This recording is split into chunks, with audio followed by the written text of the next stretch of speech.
Hi everyone, this is Magnus. Welcome back to my channel. Today we're going to talk about how to build muscle the right way. Over my years as a trainer, I've seen some pretty interesting methods and philosophies. Not all of them are great.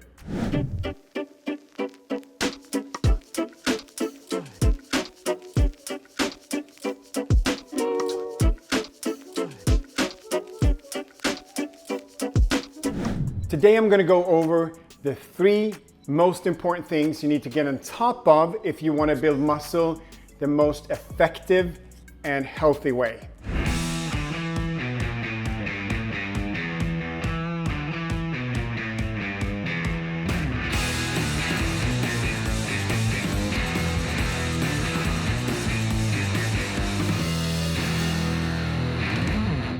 Please keep in mind that you have to have a realistic, sustainable plan. Crash diets and overtraining will leave you in even worse shape and can be really discouraging in the long run. Building muscle takes time.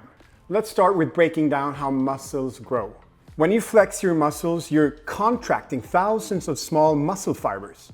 Each of those fibers is a muscle cell, made of thousands of more links called sarcomeres. When our brain sends signals to move, the chain reaction that flexes your muscles start here. And inside each sarcomere are even tinier contractile fibers called actin and myosin. This is where muscle growth happens. Is there a difference between building muscle mass for men and women? Well, there are some hormonal and body composition elements that are different when it comes to building muscles for a man or a woman. But other than that, the science is exactly the same. So what are the 3 most important things, according to me, when it comes to building muscle mass in the most effective and healthy way? Number 1, training. There are several things to consider when looking at your training.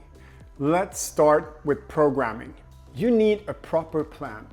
Not only to build muscle mass the most effective way, but also to stay healthy and making sure you don't get injured, not to get overtrained or even undertrained. Depending on your experience, age, or how many days per week you train, your programming should be adapted accordingly. For example, if you're a beginner, you should definitely focus a lot more on technique, how to move correctly, build neural pathways so you can do those basic movements the right way without getting injured. That's how you build a strong foundation. Avoiding too much progressive overload in the beginning can also be smart. Progressive overload is when you gradually increase the weight or number of sets or reps in your strength routine. What we do know is that volume or tension is the biggest builder of muscle. Adding volume over time in the form of weights, sets, and reps will allow you to keep making gains. If you're more of an expert, you can actually add heavy weights, go down on sets, and push yourself much harder and work closer to failure. Always let reps be more of a guide than anything else. If you're supposed to do 12 reps, but you have more in the tank, do not stop. It's all about effort. If you work until you're 1 or 2 reps from failure, it's a game changer. To work that hard every set, every workout, makes a huge difference when it comes to building muscle mass. There are several ways you can program your training. I would say try to stick to working out 5 to 6 days a week. Don't go over that, and I wouldn't go below that either. Make sure to train through your whole body about 1 to 2 times per week. Sets and reps can change, but science supports that anything between 10 to 20 reps per body part per week is the sweet spot. It's also good to know that with age, we might need more recovery in between our workouts. Unfortunately, I can testify to that. I set my timer on anywhere from 1 to 2 minutes, depending on the exercise and my goal with the exercise. We're also in a time right now when it's really popular to eliminate or to minimize rest and do some sort of circuit training when you're going from one exercise to the other without resting at all. Unless you have, let's say, 15 minutes a couple of times a week, this is not ideal if you ask me. You might sweat, you might be really tired, and you're probably going to think that, oh, I'm wiped, so this must be great for me. But that's not the case. But if you don't rest, there's no way you're going to be able to lift as heavy or do as many reps as you potentially could, or even lift with a good form after a while. To me, it becomes a big compromise. And through my experience, I would say that you're going to hit a plateau pretty quickly. So respect the rest. It might be a good idea to hire a personal trainer for a couple of weeks if you can afford it. That way you'll get help with programming, your goals, and also to lift with a proper form. My second tip is having a proper diet.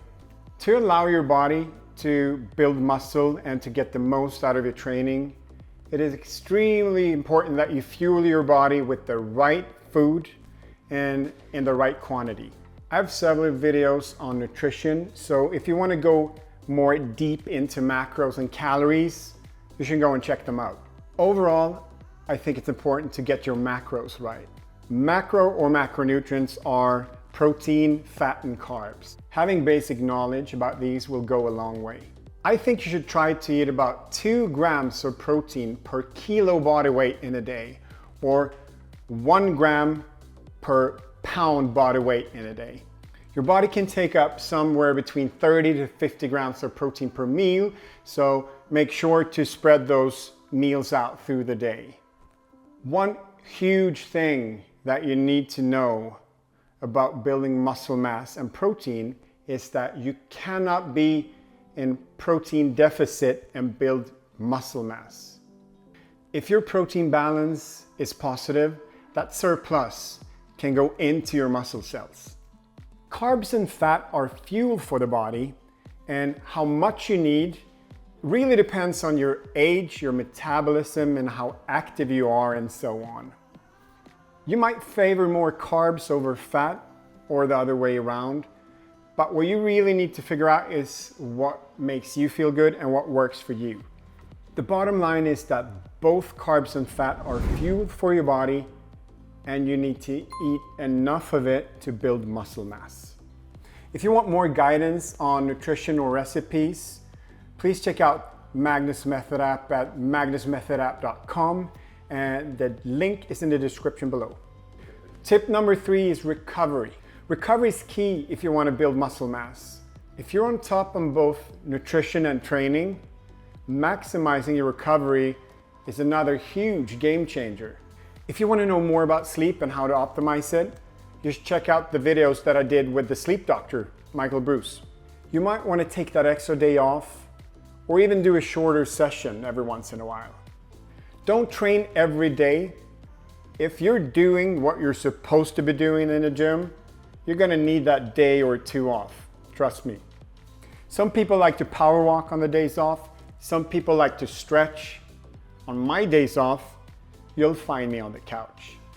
You know what they say, train hard, rest hard. Hope you guys liked this video. Please don't forget to hit that like button, subscribe, and comment below. Let me know what you want to see in the future. See you next week.